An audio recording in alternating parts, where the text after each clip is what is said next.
তো এই পটটার মধ্যে আমি দোপাটি ফুলের চারা বীজ দিয়ে চারা তৈরি করব।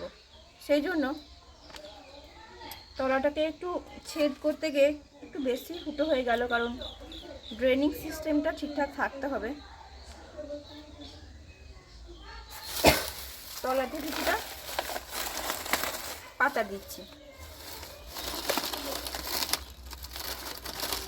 জাস্ট ভর্তি করার জন্য পটটাতে। তার উপরে এই মাটিটা আমি দিয়ে দেব।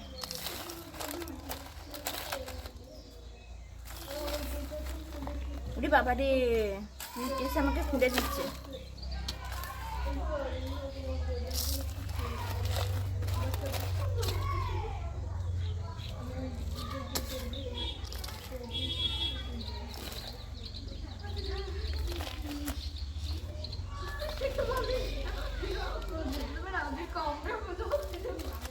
পুরো প্রত্যেকটা কোনা কোনি ভর্তি করে দিলাম। এবার এর ওপর দিয়ে দোপাটি ফুলের যে বীজগুলো আছে আমি ছড়িয়ে দেবো। কয়েকদিনের মধ্যেই যখন চারা বেরিয়ে যাবে এখান থেকে, তখন তুলে অন্য অন্য জায়গায় বসিয়ে দেবো। ঠিক আছে,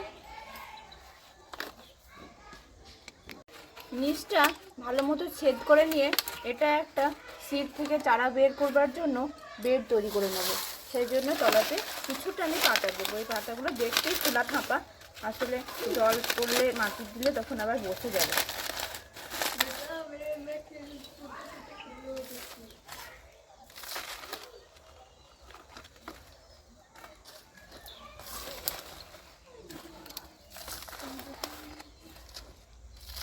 বালি মেশানো মাটি, এটা একটা চারা তৈরি করবার জন্য আমি এটাকে রেডি করে রেখেছিলাম মাটিটাকে।